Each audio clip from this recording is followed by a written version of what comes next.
welcome to the Party Football Podcast, the podcast about all things Premier League. If you are new around here, please consider liking the content and subscribing to the channel, as it really does help us out. So, here's a quick look at what's coming up this week. We're going to be looking back at all the Premier League match week 23 action, including Arsenal's dominant win against Liverpool.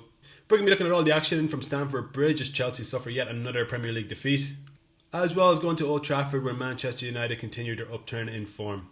As well as looking back at all the other match week 23 action, as well as previewing match week 24 in the Premier League. So strap yourselves in, it's going to be a good one. No one gonna bring us down. 3 points up and then 1 down. You talk a lot, I don't see you round. Saturday mornings when I hear the sound, I say, hey, hey. I live for them away day. Feeling half crown Sunday. Oh God, she left me by Monday. I said, hey, hey. You hear the sound of the UK. When lions sing, we get crazy. Oh, I live for them away day. Hello and welcome to the Party Football Podcast. Joining me tonight, we have Rob, we have Oisin, and we have Johnny. Lads, looking forward to match week 24 in the Premier League. We're going to start on Saturday. The early kickoff, Man City at home to Everton. We've seen Man City win 3-1 against Brentford. I went to Brentford there on Monday evening. It's a good performance. They went a goal down. They were fairly dominant, as most people expected them to do. Haaland back, didn't look too sharp. De Bruyne looks incredible as always, but obviously the talking point is Phil Foden hat-trick. Oisin, start with you there. Huge win for City, but looking forward to them against Everton. It's hard to look past the Man City win here. I'm delighted that you brought up about Haaland and De Bruyne, the two of them, how they're looking on form. Like, in fairness, it's only Kevin De Bruyne's second game back, and he actually missed the whole season with injury. Haaland has only missed the last 6 or 7 game weeks, give or take 2 months or whatever. But we did touch on this at the start of the season, that Haaland does not look like the player that he did, particularly on the back of last season, even the whole of last season. Kevin De Bruyne, well, he could be out for 2-3 years and still come back and look the same as he always. He's a phenomenal footballer. His passing range is just unbelievable, and he's a step above everyone else. It's hard to even compute when you look at him. You're just saying, like, how was he able to think of these passes or these moves or these divots to get away from players? It's just amazing what he does. I think Haaland's going to take time, but I don't think and we all agreed at the start of the season, he's not the prolific player he was last season. That's fine, but he's still going to come up with another 20 goals. You know what I mean? So this is it. At the end of the day, you have to put the ball in the back of the net, and that's what he does best. So, look, City getting all their top boys back, it's scary. It's very scary. Yeah, Rob, we're going to talk about Everton. Drew 2-2 against Tottenham in their last game, dramatic late equaliser. We talked about before their away form being better than their home form in some aspects, but it's going to be a tall ask to go to the Etihad and try and get a point, and nevertheless like a win. They are in the relegation zone now after Luton drew at the weekend with Newcastle, but they need to kind of continue picking up points because there's a lot of teams in and around that relegation zone. I think between 18th and 15th, there's only 3-4 points in it. So there's a lot of teams there. So everything, they're not kind of need to keep pace with a lot of these other teams. Yeah, realistically, you think that the writing is on the wall, because it's that time of year where City go and get like 14 wins in a row in all competitions, or even max up to fucking 18, like they just go on a streak, especially if they're getting all their players back. But early kickoffs can be dodgy. You can imagine a 2-1 Everton win as much as you can imagine a 6-0 City win. So it's dodgy. Everton's set pieces, as bad as it looked in times against Tottenham, their set pieces looked good against what is a pretty decently sized Tottenham defence now.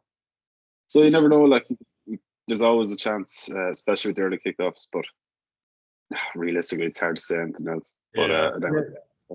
Johnny, like Rob's just said there about their set pieces, Everton are a very tall, physical team. Calvert-Lewin, the core, Tarkowski's great in the air.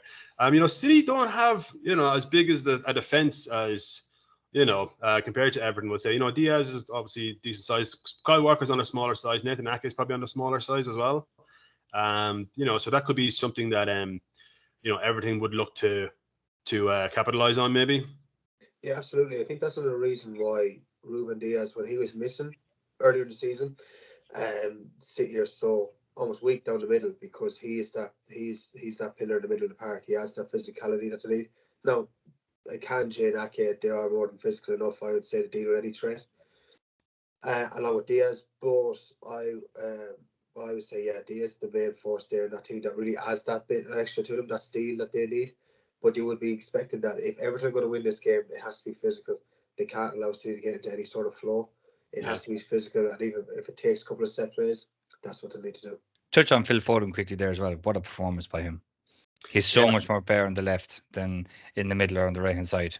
Yeah, like, well, he was just like, it was really interesting watching. He was just floating around. Like, there's so many times he was just like, you couldn't nail down a position for him because he was just floating everywhere. And it's hard to tell what sort of player he is.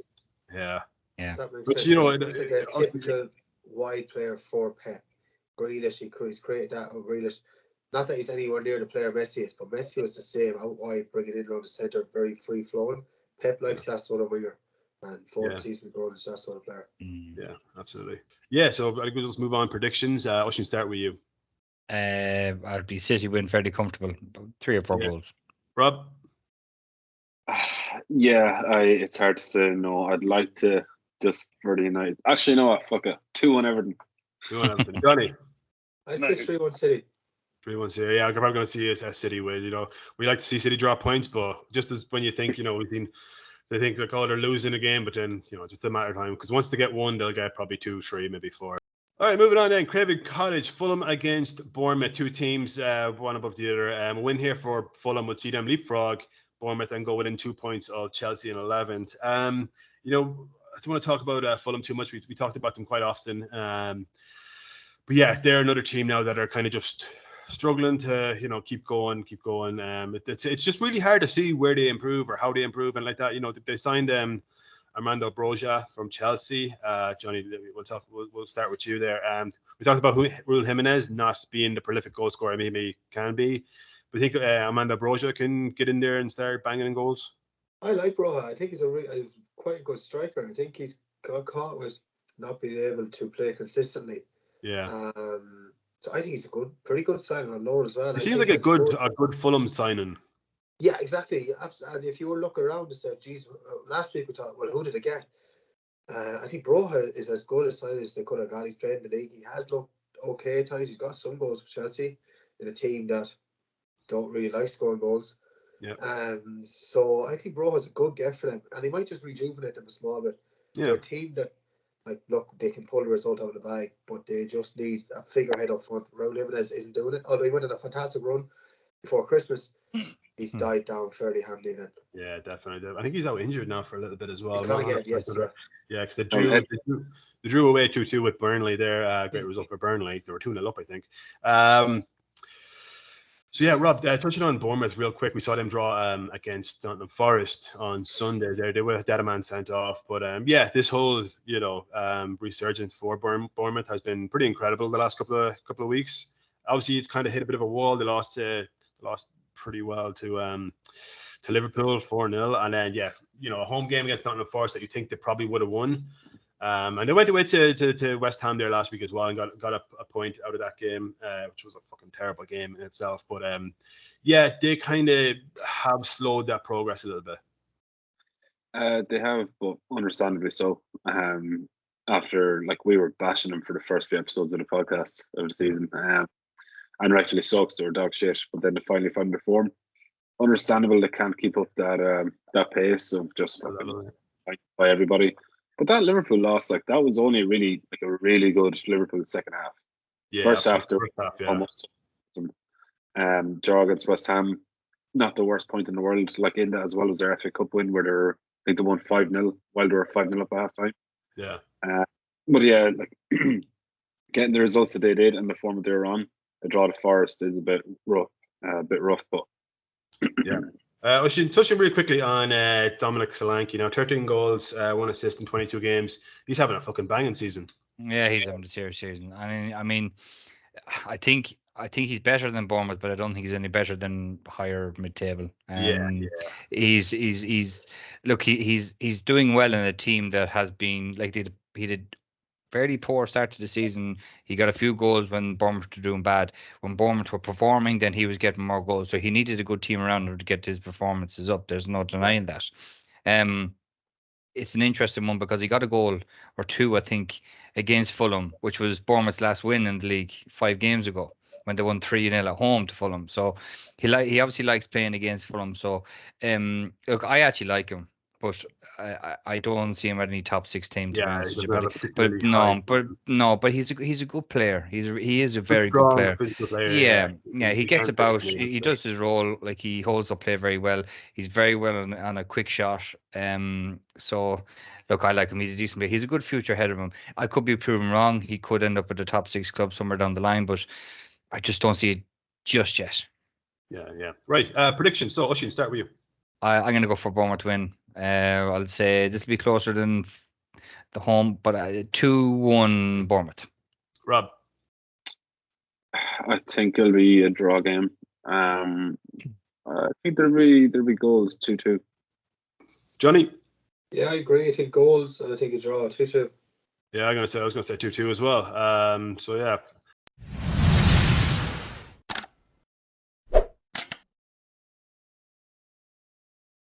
All right, moving on then to Anfield. Liverpool at home to Burnley.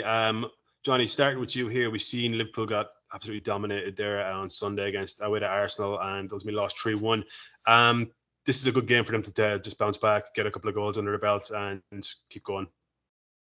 Perfect game for them. Very, very poor Sunday. It was the type of game that I thought they would have been really up for, and that's still a really charged game, massive atmosphere for about 5 minutes, which they're used to.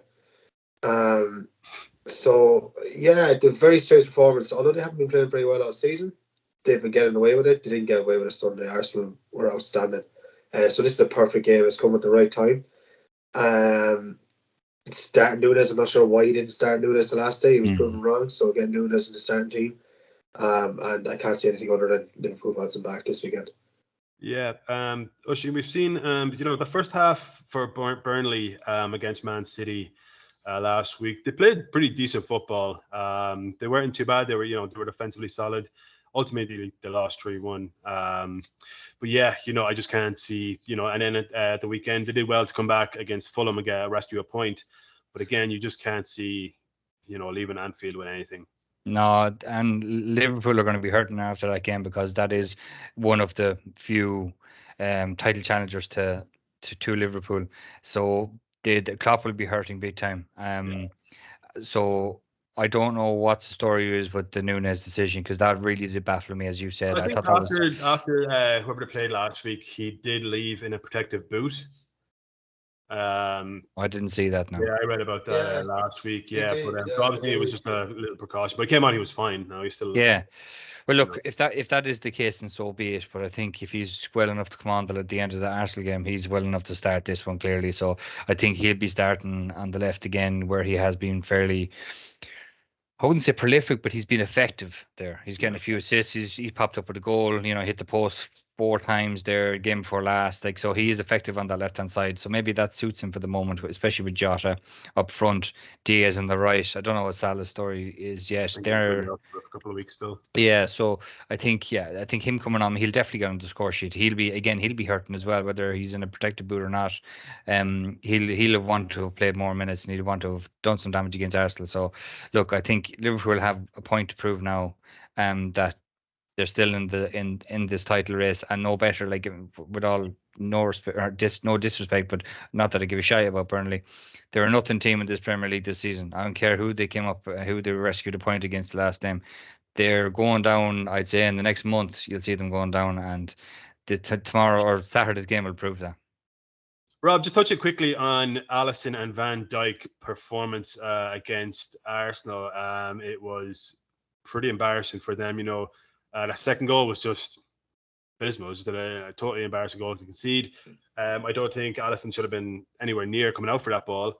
And even you've seen for the third goal, Trossard's goal, Alisson maybe could have done a little bit better.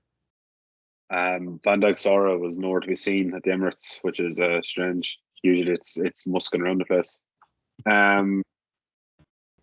Yeah, it's a strange when Alisson has a blunder in him, to be fair. As good as he is, he probably still is overall the best keeper in the league and one of the best in the world, but he does have some blunders. I think that's third or fourth time. Now, it wasn't just his fault, Van Dijk, with an absolute nightmare. like 2 of them had bad showing, but don't let that fucking block your eyesight from the blunder that was Arsenal's or Liverpool's goal from Saliba and Raya as well.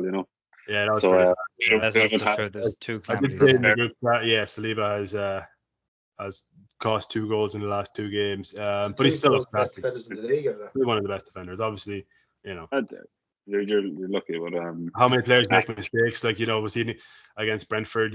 For Haaland's chance, the defender made a mistake, but like he didn't score. So it's not talked about, right? So I know, even with the mistakes, I'd still put Saliba is definitely up there, the best defenders in the league. No doubt. Oh, definitely. Van Dijk has not been in 4 years, and I'm sick and tired of hearing that he is because he's not.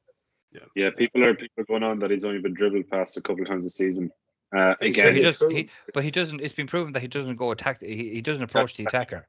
Sure, he runs off the attacker. To bring back United again, Victor Lindelof, the Iceman, also went a season not dribbled past. That's because he stood off everybody and fucking exactly. Yeah. Right. Oisin, predictions. So Liverpool versus Burnley. 3-0 Liverpool. Rob. I think 4-0 Liverpool. And Johnny. Yeah, 4-0 Liverpool. Yeah, I think Burnley will grab a shite goal. Probably 4-5-1 Liverpool, I think. Right, up next, Kenilworth Road, Luton versus Sheffield United. I want to quickly talk about Rob, Luton Town. I seen the point made on Twitter that Luton, their defense is what's probably if they don't stay up, it'll be the defense that's the issue, because how many teams go away from home, score 4 goals and still don't win? They scored 4 goals against Newcastle at St. James's Park, which is just great for them. But, to concede 4 goals on top of that, and, they were 4-2 up at one stage, and to let Newcastle back into it, it's all credit to them. But at the same time, they need to focus and fix that defensive display.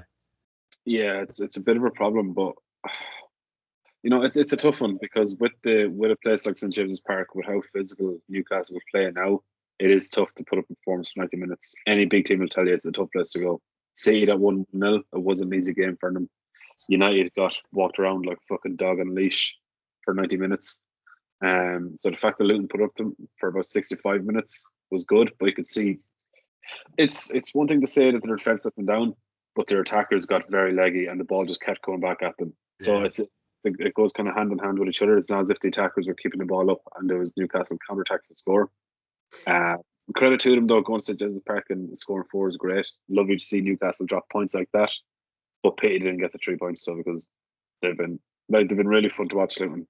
Pleasant is considering I think everybody had them down to get less points than Derby County 12 years ago. So I was one of them.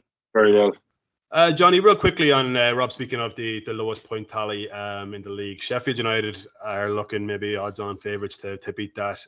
But there is also another record.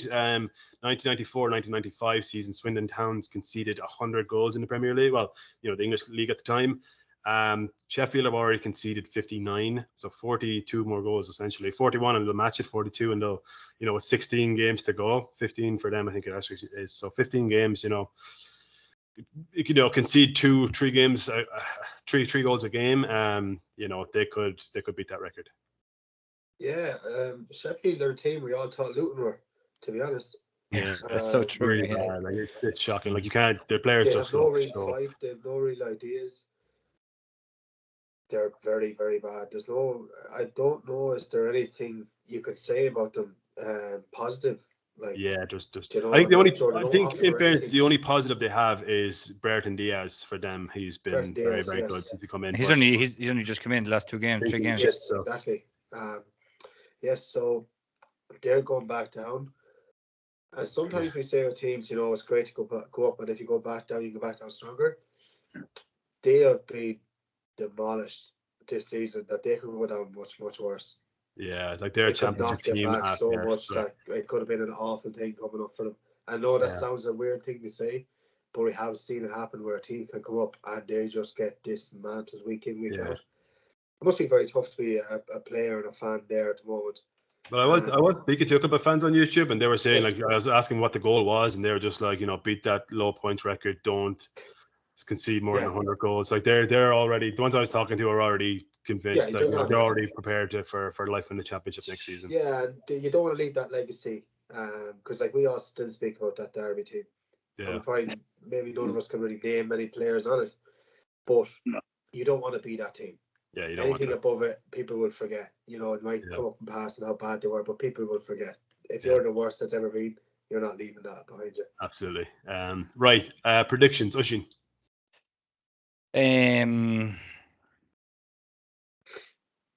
Luton 3-0. Rob. It's a tough one.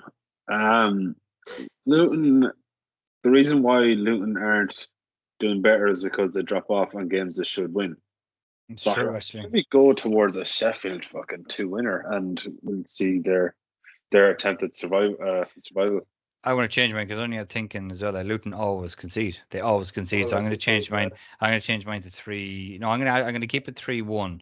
I don't think Sheffield United have enough in them to get it after goals. But I think Luton have shown, especially in the last 2 games, they've got 4 goals in the last 2 games. They can score. So I'm going to keep it 3-1 Luton. Yeah. Johnny. Yeah, just lots of twists and turns happened down the bottom of the table in terms of Luton and Everton. I think like the other two are gone. Yeah. So no, I'd say 3-2 Luton. 3-2. Yeah, I'm gonna go 3-1 as well to Luton Town. I think just Sheffield are just these are the games that kind of will look forward to try and get points, but I just can't see it. If it was at home to Luton, maybe you'd see them might getting something, but just away, they're just abysmal. We're going to go to Tottenham Hotspur Stadium. Tottenham versus Brighton. This promises to be a very, very good game. I can see there being lots of goals in this game. Rob, starting with you, we talked briefly about Spurs, drawing away to Everton, conceding very late. Mistake, would you say, maybe by Romero at the very end. But yeah, Maddison's back. Son will be back in the next couple of weeks as well. They're kind of just going from strength to strength. They'll see this as an under game that they can win. It's a sad world to live in when Richarlison is probably the most important. I knew you were going to say it. I knew you were going to say it. Yeah, It's it's true. He's a hateful bastard. He is a hateful bastard, yeah. He just looks like such an actor, man. I fucking yeah. Thing is, like, he's hateful, but like not in a good way, like he's a shithouse, but he's just a dickhead about it. Like Neil Maupay is probably the biggest shithouse in Premier League, but he's fun, you know what I mean? Like, yeah, you can laugh at him, like. Richarlison's just a hateful. Richarlison is just a dickhead, man. He swears he's an actual gangster or something. The way he carries on, but then he's fucking jumping up. It's aura I think he has. Like, it's cringy to look at him sometimes. Yeah, but yeah, Maddison back is looking as good as when he first joined. Good to see. It'd be interesting to see how they get on with Son back and having Richarlison in form, because he only came into form as soon as Son left. Basically, so that'll be interesting. Let down by the set piece defending. It was Romero at fault, like literally seconds to go in the game against Everton. Definitely a big loss of 2 points. So just shore up the defence, but with their high line versus Brighton's kind of kamikaze football, it should be a fun game. Johnny, we talk about Brighton and Rob said, like, their kamikaze football.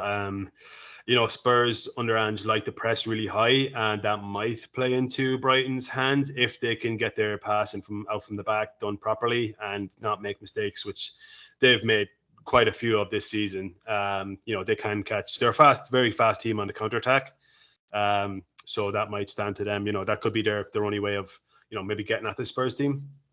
Yeah, it's hard to know because Spurs are one of the best pressers in the league.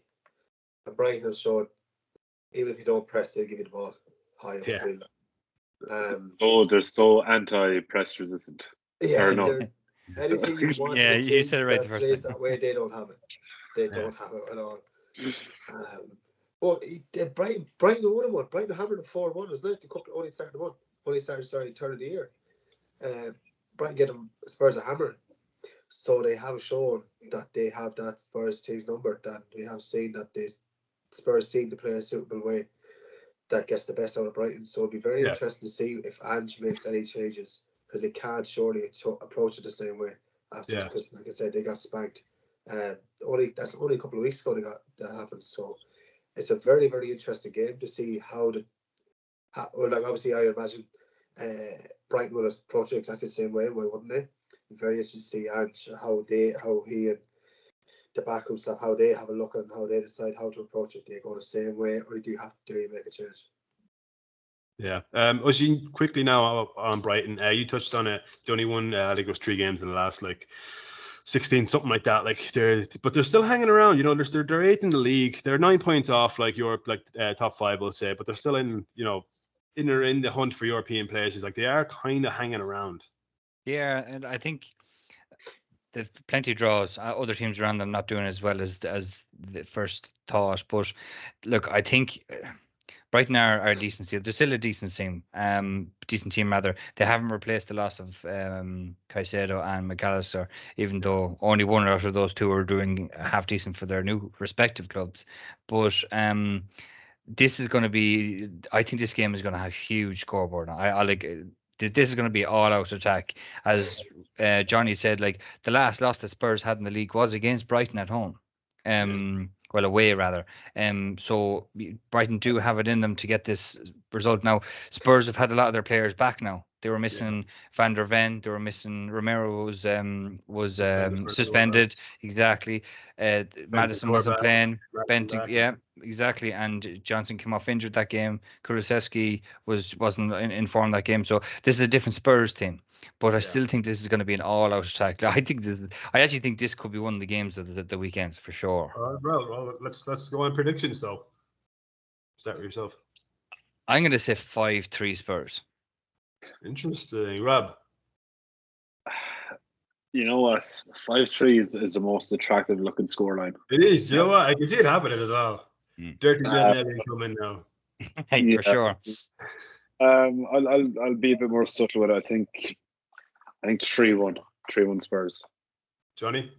Yeah, 3-1 Spurs. I think but they'll be a lot better defensively than what they were that time. Yeah, I think probably going to go 3-2 Spurs. I think Spurs will probably be up 3-1, 3-0, and then Brighton will probably stage a little comeback. But yeah, I think Spurs do win this game and then move into that top 4 position. Albeit with Aston Villa coming up to play. All right, to the Manu then, Wolves versus Brentford. Rob, start with you real quickly. We've seen this, the Wolves side just go from strength to strength under Gary O'Neill, and quite the opposite really for Brentford this season. Obviously, they had a few injuries. Tony's only back recently. Brentford are only 3 points above relegation. I don't think they're bad enough to go down, but they need to start turning around some games. Obviously, City, tough game for them. They did well for the first half until they made a mistake at the end of the first half. This Wolves team, like I said, is going from strength to strength. It's going to be a good game. Yeah, I think quietly going under the radar as what could possibly be the game of the weekend. Wolves now have 7 goals in their 2 games, conceding 6. So they have 13 goals in the last 2 games. It's huge. So Kuna with a hat-trick as well against Chelsea. Huge win away to Chelsea as well. Brentford had chances, as I touched on earlier, against City, but just weren't able to actually get the final pass right or get the final touch right.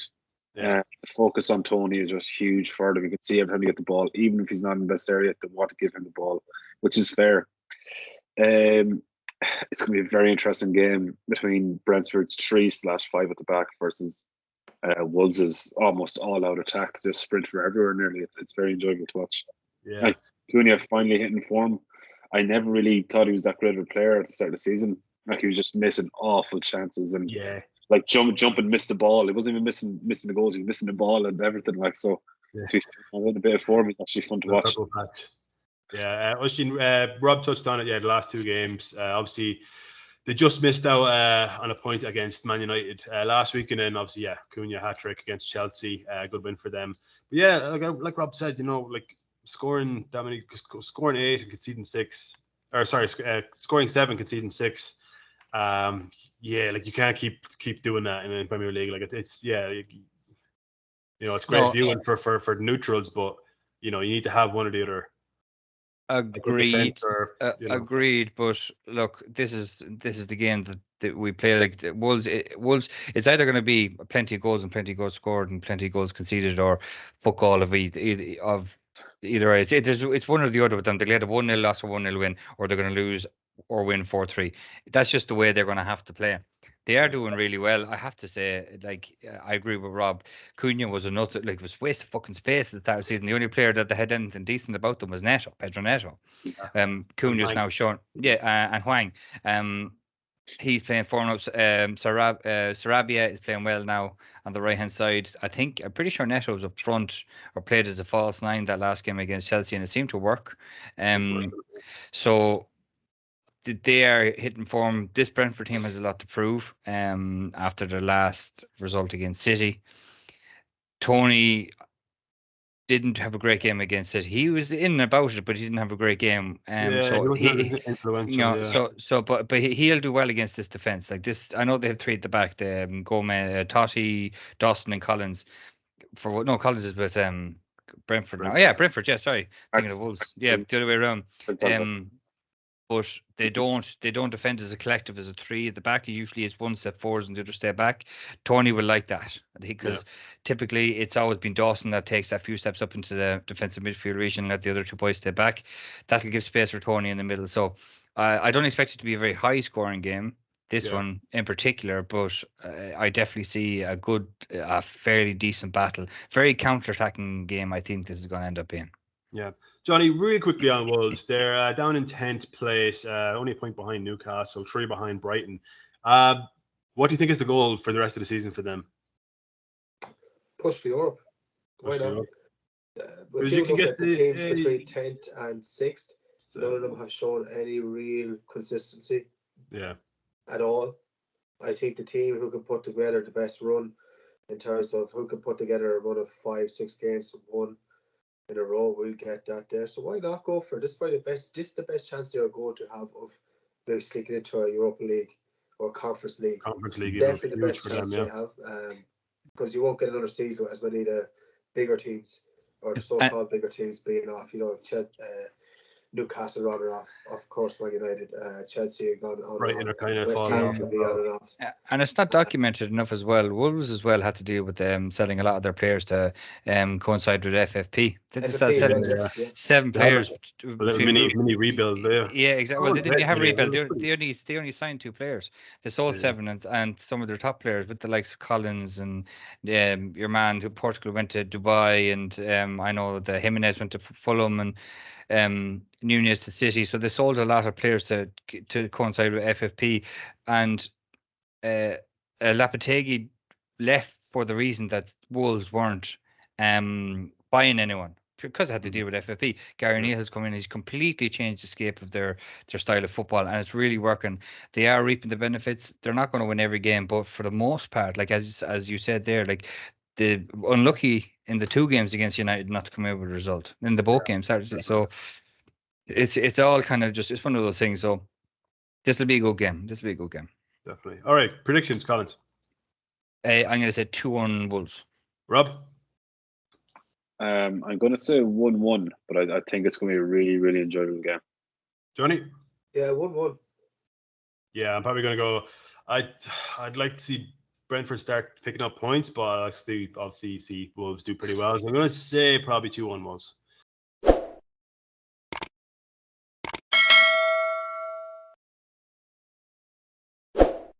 Next up, Nottingham Forest at home to Newcastle.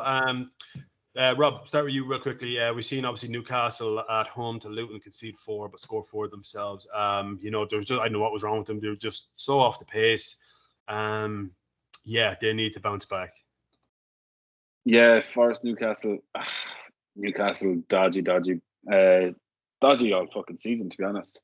How they go from playing so well for 65 minutes in Villa Park against probably the most informed home team, bar maybe 1 or 2 results in Villa, to then go home to St James's Park, another tough place to go, and concede 4 to Luton Town. It's just, you can't even call it a roller coaster. It's even more up and down than that. Very interesting. Injuries still playing a part, but every team has had injuries this season. Newcastle definitely up there with the most, but you can't act like one of the big clubs in the league and then let injuries ruin you.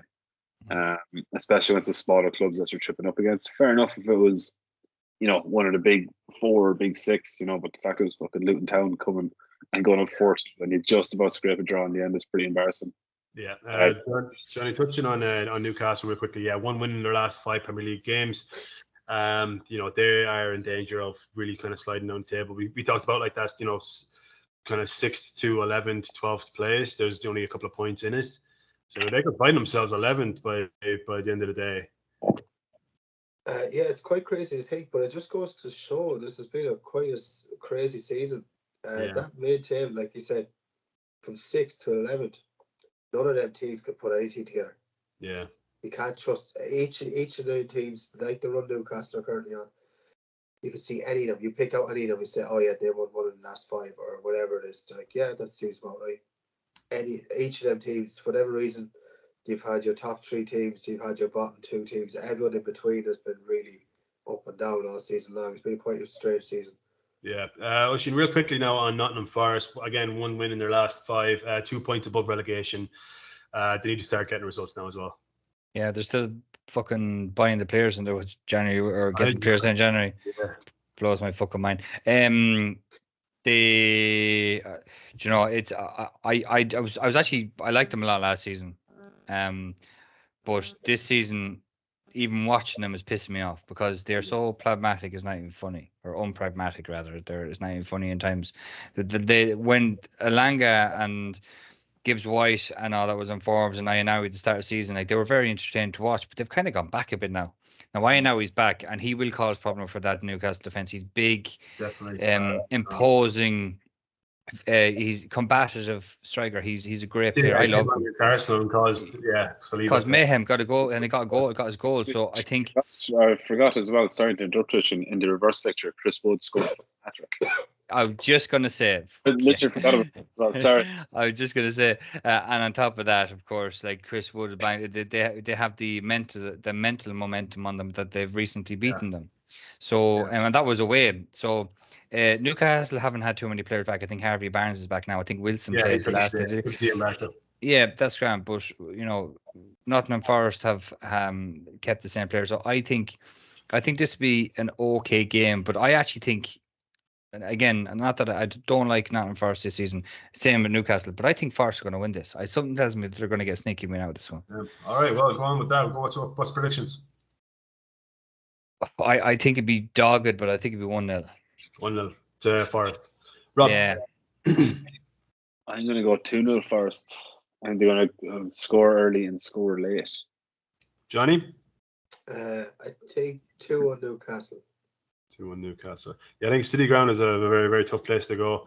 I've seen Arsenal struggle there recently, but ultimately came out with a win. But I'm probably going to say draw game, probably 2-2. I think both teams just can score, but they concede lots as well. All right, moving on then to London Stadium, West Ham versus Arsenal. Arsenal be out for revenge on West Ham over the festive period when West Ham went to the Emirates and won 2-0. Johnny, start with you real quickly. We touched on Arsenal dominating Liverpool there on Sunday. Fantastic display. They shot themselves in the foot big time on a stroke of half time and let Liverpool back into a game that they had no right to be in. But like Arsenal never seemed like they were in trouble of losing that game.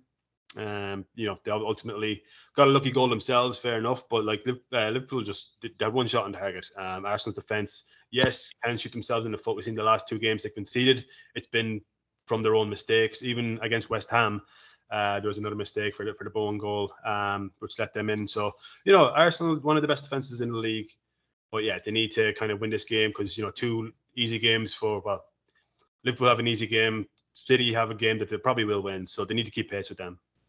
Yeah, absolutely. And to touch that performance of Liverpool, it's probably Arsenal's best performance of the season, I'd say. Big time. Yeah. They blew Liverpool out of the water. Exactly what this Liverpool team has become known to do against teams.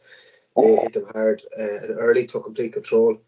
Saka looks back to himself. Martinelli, well, to be fair, Trent made Martinelli look like prime Cristiano. Martinelli hasn't had his best season. He is a very good young footballer, but Trent made it look very easy. He made it very easy for him. I think it suits Arsenal to have a second big game in a row. I think this Arsenal team are better chasers than they are leaders. They need that up against the wall. So I think it's a perfect game for Arsenal. After beating Liverpool, go to London Stadium, a derby. West Ham won. I think it's a perfect game for them to keep going, keep the momentum going, and keep that pressure up on the top. Yeah, actually, real quickly now in West Ham, Johnny used that word momentum. We've seen against Bournemouth, they were awful. It was such a bad game. They were so flat. Calvin Phillips made a mistake. He made a mistake against Man United as well. The performance against Man United was pretty poor. Obviously, Man United played very, very well that game. But yeah, like I said, they've been in a weird run of form where they'll get a couple of wins and then they'll go lose like a couple of games and play terribly, but they're still hanging around that top 6, top 7 space. Well, they've severely looked lost without Paquetá. Yeah, he's missed the last few games. He's been the linchpin for them on that left hand side, particularly for Bowen, even for Kudos. Kudos back now from the African Cup of Nations. It will do them. No, he was fairly. He looks very tired though. Yeah, he was. He's only back he's back 3 days beforehand. So like he came all the way from Africa. It's a hard journey, and he played every game for his for Ghana in the African Cup of Nations. So look, I think as Johnny said, this suits Arsenal better than does West Ham. West Ham off the back of a 3-0 loss of a fairly unconvincing performance.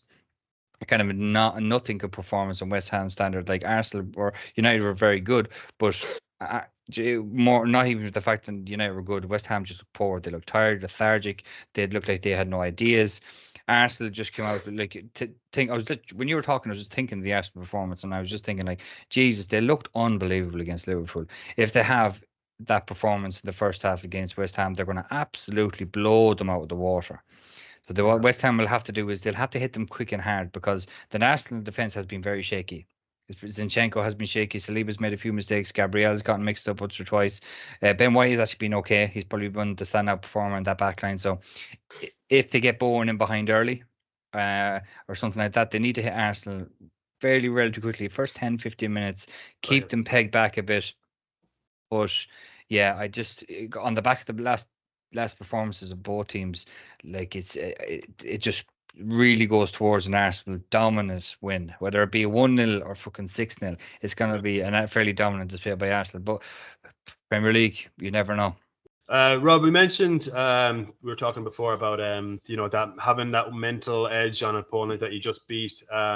West Ham went to the Emirates, won 2-0, and they'll have that mental. You think the mental edge over Arsenal. Arsenal will know they humiliated us against at home. Only recently, we have to put it up to them, and that could maybe play into West Ham's hands. Yeah, I think their big saving grace is that it's at home for West Ham. I know you have to look past just the last game, but if you were to look at the last game, it's a 10 out of 10 performance from Arsenal versus maybe a 2 out of 10 performance from West Ham. They actually had a couple of half chances, if not for a couple of tackles and saves between so yeah, it's an interesting one. I don't think this is a great opportunity for West Ham to do a double over Arsenal, over a title contender Arsenal. So they have to treat it like a cup final, as simple as try their best. It's easier said than done when Arsenal can't control a game like that. I think that's the first game Arsenal have actually went to top gear or even fourth gear all season. It's mad that Jorginho ended up getting man of the match when he was probably being slated beforehand as to how he was starting. And he goes, there was e-boys that were. I was certainly one of them. I was roaring my head off. I was fucking laughing my head off when I saw his name. But I keep it to myself. Calvin Phillips showing why he was on the City bench and why West Ham showing the bottom. He's just bringing bad luck to them now, and I hope they regret it now, because fuck Calvin Phillips. 2 games for Calvin Phillips, 2 mistakes that lead to goals. Not in the best time. Oisin, predictions. I'm going to say 4-1 Arsenal. Rob. 2-0 Arsenal. Johnny. Yeah, 2-0 to the Arsenal. I think probably if we can have our shooting boots on, probably 3-1. We struggled to score against West Ham the last time, but we're doing well now. Before we leave this game, lads, I want to really quickly talk about the celebrations after the Liverpool game. Just literally 30 seconds. Yeah, go for it. Carragher being a bitch about it. We've seen him, as if Jurgen Klopp has never celebrated before in his life. It kind of ruins the whole game, because Sky Sports, after the game, the pundits on it were just talking about Arsenal celebrating. They weren't talking about how Arsenal dominated Liverpool, they were talking about, oh, it's still a Bruges, blah, blah, blah. Like, fuck off. Like, we won a big game. It's a big game for Arsenal. Liverpool have, beaten us more often than not in the last couple of years. Huge win for us. And then they're like, I think it's it's going on you, for example. It's affected ye as a club because it's what all you've been talking about too is the negativity towards the celebrations and not as much as your performance. I agree with you. I think Jamie Carragher is a hypocritical little bitch. I said he's the first one to lamp up a Liverpool performance. If they've had a decent win against Arsenal, United, City, he's the first cunt to be jumping up and down. No more than Gary Neville is. So the two of them to come out and be smart, and all it was over is Odegaard taking a picture of the Arsenal photographer who's been at the club for 46 years or something like that, or the last year. Yeah. And I was happy I was in. God forbid the boy wants to fucking smile and enjoy it. Get over it. Yeah, like you don't win and then run into the dressing room. Yeah, go out and you celebrate with the fans and with your staff. You're not fucking. You're not Steve Spurs doing laps of honour when they won against Sheffield United. Not being mentioned. I'd be the first, and I'd say like Arteta wrecks my head sometimes, and I'm not a big fan of him. However, like that was a huge game, and that's a big huge game. I think in Arsenal's season, and like for a Liverpool man to come out and cry like that. If that was Klopp, he would do rigs. He would have spent the rest of the season doing rigs around the club. You can't say he doesn't run around the pitch. You don't see him running on the pitch. We've seen him pull a hamstring like less than a year ago, celebrating a goal or something. So he was. Yeah,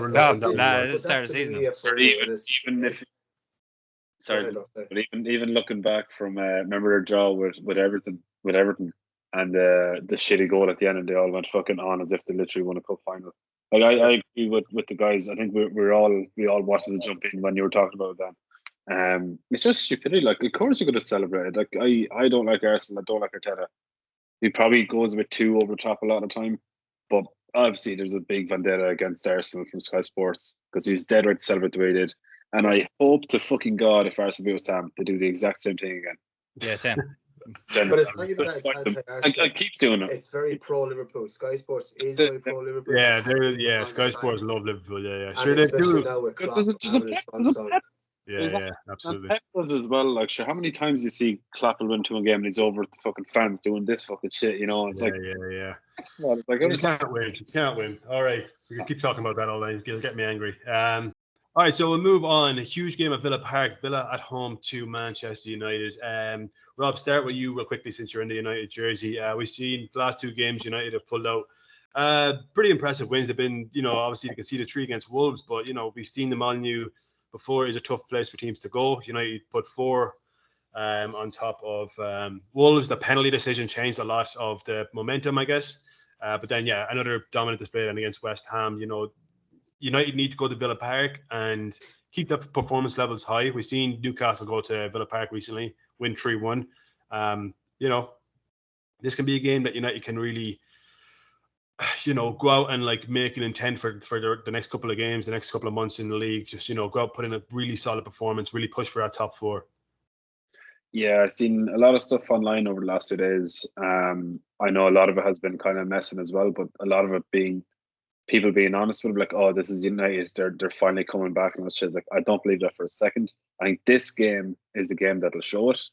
Going to a tough place that, if you said about a month ago, before, or even 6 weeks ago, before, probably even less than that, before Villa's lost to Newcastle and their draw with Sheffield, they would have thought, Jesus, this game, like, it's not going to be good for United. But then we came back, obviously being 2-0 down against Villa, but they allowed us into it. They played how we wanted to play. They kicked the ball to us every time to give us every chance, similar to how Chelsea did it to us. Villa, they're a weird team because they can be literally the best ball players in the league, and just look so timid at the same time. Like, Ollie Watkins can look one of the best players in the league and also be an absolute flop at the same time. It's very, very strange.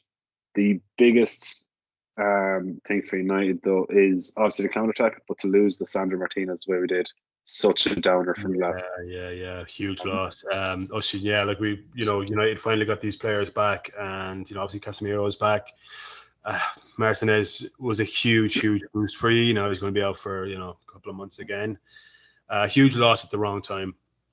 Yeah, it's so inconvenient. He's just back from an injury, a second foot injury after the recurrence of the first one. So to be, and same leg.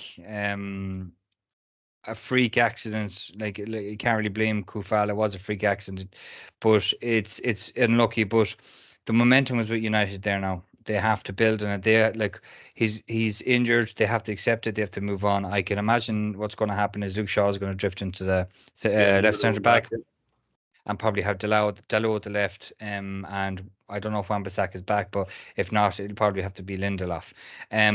So look, Villa are going to be gunning for blood, especially after the 3-2 loss in Old Trafford recently. They're off the back of a very good win against Sheffield United. So this is going to be two teams that are going to have to go for from the start. I think having Menu and Casemiro and Bruno Fernandes is working. It's exactly what we needed. Exactly when Casemiro was injured, Menu was playing, we were all saying that this is the partnership we needed to see. It's working. They need to stick with it one more time. Garnacho on the right, Rashford on the left, Hoyland, they're performing up front. It's just the back line needs a bit of they need to find some a bit of security within themselves now. Yeah. No more than Aston Villa. They've been playing very well. They've changed their formation a few times. Bailey's on great form. Watkins is on good form. John McGinn's on fucking great form. John McGinn's in good form. So both teams have got informed players. So this is kind of an immovable Odrick meets an unstoppable force kind of vibes going on here now. So we'll see. Yeah, Johnny, I wish you touched on it there. The front three, Man United, Garnacho, Hoyland especially, is turning into a fucking fantastic little player. Obviously, there was a lot of shit given towards him when he wasn't scoring for the longest time, but in the league. But now that goal he scored against West Ham, just take it past the defender to finish as well. He looks tidy little player. Even Rashford's kind of getting on form now. Garnacho, you've seen is banging in a couple of goals, even though his fucking celebrations pissed me off. But right players on form at the right time. I don't think it's any accident that our forward players are kicking into form as soon as the guys we have further back to behind pitch that can move the ball forward. People don't understand how important Leach is to us because he can move that ball forward. It's not by accident. You look at how slow we are moving the ball when he doesn't play it as opposed to when he does. It's not. It gives the guys up front an extra half yard. Also, they're making better decisions. And then, like Hoyland just needs a chance. He hasn't barely got, even in the games he scored, he's barely had any chances.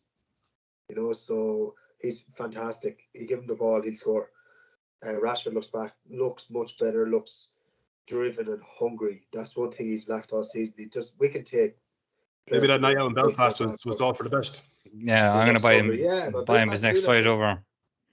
Garnacho on the right is fantastic because he has to give the ball because he comes across the box. He makes them that diagonal run. He loves it from about the halfway line across the far side of the box, opens it all up for him. But I do think it coincides with getting nice Casemiro and Martinez back so we can move the ball better up the field. And this is the type of system that Ten Hag likes to play. You can definitely see the systems forming on the pitch, but they're two vital cogs in it. So I think it all moves in together. So I'll be very interested to see now this weekend. Yeah. Right. Predictions, Oisín. I want to say 2-1 United, but I think it's going to be 2-2. Rob. It's a very tough one. We've seen Villa can blow anyone out of the water, really. United are liable to getting blown out of the water as well.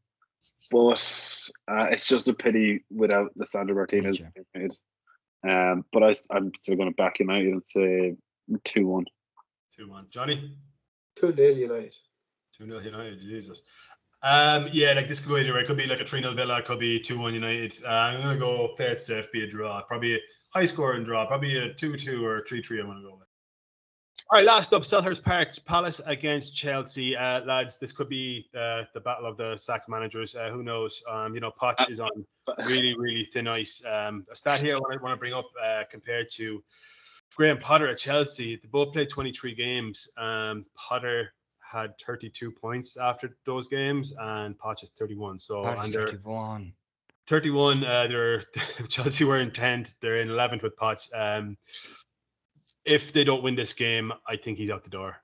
We talked about before about Chelsea trying to get a bit of consistency, but it's not working for them. But on the other side of that, Roy Hodgson as well. We talked about him. He could be out the door soon. So if they don't win this game, he could be sacked. Whoever wants to take that.